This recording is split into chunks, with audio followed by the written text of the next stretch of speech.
Sinundan ito ng Nobody But One, 23,177,000 at Wapakman sa ikapitong pwesto na may 2,339,000. Everybody's picking up. Maganda. But Panday really had shown a very strong sales now in the provinces. Panday started very strong in Metro Manila, but now Panday is also very strong in the provinces. And I believe this will go on. Ikinatuwa naman ito ng cast ng Ang Panday na siya ring nanalo bilang Best Picture. Malaki raw ang pasasalamat nila dahil bukod sa natanggap na major awards ay nangunguna rin sila sa box office. Umaasa naman ang MMFF Executive Committee na maaabot nito ang kanilang target sales sa pagkatapos ng festival sa January 7.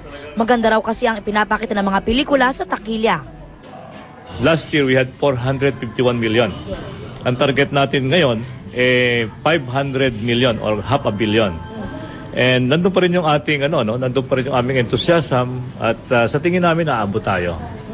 Bukas being a New Year, and pagkatapos Saturday, Sunday, siguradong malakas yan even sa probinsya. Aubrey Carampel, updated sa Showbiz Happening. Lumalabas po sa paunang investigasyon ng Maritime Industry Administration o Marina na ang sasakyang pangisda na VF Antalya ang wala sa tinatawag na Nautical Separation Lane nung makabangga naman yung MV Catalin B. Pero hindi pa rin isinay sa isang tabi ng Marina ang posibleng pagkukulang ng lumubog na barko. Nakatutok si JP Soriano. Araw-araw nagpupunta rito sa opisina ng San Nicolas Shipping Lines ang may-ari ng MV Catalin B, ang mga kaanak ng mga pasahero ng lumubog na barkong hindi pa rin nakikita. Isa sa kanila si Nanay Gemma, ina ng estudyanteng si Maika. Ipinakita niya sa amin ang huling text ng anak na nagsasabing nakasakay na siya ng barko noong gabi ng December 23 at nasa pier na sila ng kanyang mga kasama. Pasko at bagong taon na hindi namin malilimutan sa aming buhay. Hanggang kami nabubuhay, ang Pasko namin ay talagang wala. Wala, napakasakit po na talaga nangyayari sa anak ko. Sa kababayan yata niyang barko na yan. Sa dami buhay niyang kinitil. Kanina, pinakita sa amin ng Maritime Industry Authority o Marina ang sketch o nautical diagram ng tingin nila yung nangyaring banggaan sa dagat. Tulad ng ating mga kalsada, may kanya-kanyang lane din ang mga barko pag dumadaan sa dagat. Ito ang MV Catalin. Umaandar daw habang nasa sakop pa ng separation lane. Ito naman ang FV Antalya. Umaandar pero nasa lane na nakalaan para sa mga palabas ng Manila Bay. So nasa within the lane, within the area, si Catalin, si Antalya ngayon yung mukhang wala sa lane niya. No? Yun ang lumalabas base sa initial investigation natin. At kung magkataong nagkasulubungan ng mga barko, ayon sa rules of navigation, dapat parating pakana ng iwas ng mga barko. Base sa sketch ng Marina, bumangga ang MV Catalin sa bandang huli ang kanang bahagi ng FV Antalya. Indikasyon na kumaliwang FV Antalya na yari sa bakal at kumana naman ang MV Catalin na yari sa kahoy.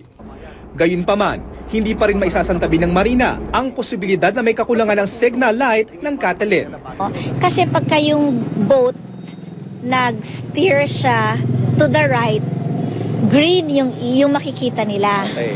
Pag nag-steer siya to the left, red yung makikita niya. So kailangan din tignan, baka kunyari nakita ng kapitan ng Antalya, red, kaya siya kumaliwa.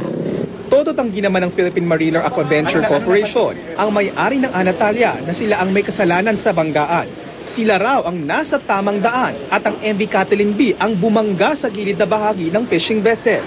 Palagi kami dumadaan, hindi naman kami Nagbabago? Oo, hindi naman nagbabago, permis man kami dyan. Buwelta naman ng San Nicolas Shipping Lines, maayos ang mga signal light ng barkong Catalin B. JP Soriano, nakatutok, 24 oras. Ngayong gabi na po ang Prosperity to 2010, the New Year Countdown Special ng GMA Network sa SM Mall of Asia sa Pasay. Nakatutok doon live si Nelson Canlas. Happy New Year, Nelson! Happy New Year, Pia! At napupuno na ang mga kapuso ang Seaside Boulevard ng SM Mall of Asia kung saan ilang oras na lang ay magaganap na ang Prosperity in 2010, ang New Year's Countdown natin ngayon dito sa GMA. Nadatna ng GMA News kahapon na nagre-rehearse ang Starstruck Final 14 para sa Kapuso Countdown sa SM Mall of Asia. Excited ang lahat dahil first time daw nilang makakasama sa ganito kalaking event ng GMA. Si Maxine Magalona, ngayon lang daw magtatrabaho para sa New Year. Noong mga nakaraang taon daw kasi, nakasama pa nila ang kanyang amang si Francis. Bawal daw ang mawala sa medianoche. This year, I just wanted to try it out. Para lang, alam mo yun, for a change. Umabot ng halos 2 araw para makumpleto ang higanteng stage kung saan magaganap ang countdown. Punong-puno ng iba't ibang kulay na ilaw ang entablado para sumabay daw sa kasiyahan. At kahit malayo daw ay makikita ang performers dahil may isang dambuhalang LED screen sa gitna ng stage. Mukhang mamahalin pero hindi naman daw tayo gumastos ng malaki para pagandahin ito. This is like more forward pero hindi siya masyadong magastos kasi karamihan sa ating ginamit ng mga props ay existing na. Inano na lang natin, in-enhance natin, and we try to develop it into something more high-tech. Ayan, sa pagkakataong ito, makakapanayan po natin ng isa sa mga host at performers dito sa ating countdown, si Tess Bam. Tess Bam, gaano ba kabongga itong ating countdown? Ay nako, sobrang bongga to, Nelson. Marami tayong artista makakasama ngayon dito. Syempre, live na makakasama natin Isa Calzado, Katrina Halili, Aljur Abrenica, Chris Bernal, JC Toseco, La Diva, syempre, Sex Bomb! Ow! May Mark Harris tayo, may Rainier Castillo tayo. Syempre, may bonggang-bonggang host tayo. Walang iba kundi si Jan Sweet Labos at Bayani Agbayani. Yan, maraming salamat, Tess Bam. Okay. Kaya mga kapuso, pumunta na po kayo ngayon dito sa Seaside Boulevard ng SM Mall of Asia para makilaho kayo dito sa Prosperity in 2010, ang countdown natin. Pia, Happy New Year sa inyong lahat dyan. Maraming salamat, Nelson. At Happy New Year din sa inyong lahat, mga kapuso. I'll see you again tomorrow. Ako po si Pia Guanyo. Nel Mike, Happy New Year! Uy, see you next year.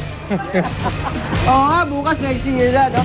At yan po mga balita namin tinutukan ngayong taong 2009.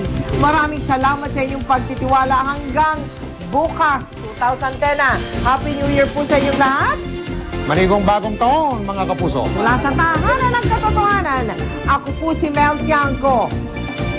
Ako po si Mike Enriquez. Ito ang GMA. Wala kaming kinikilig.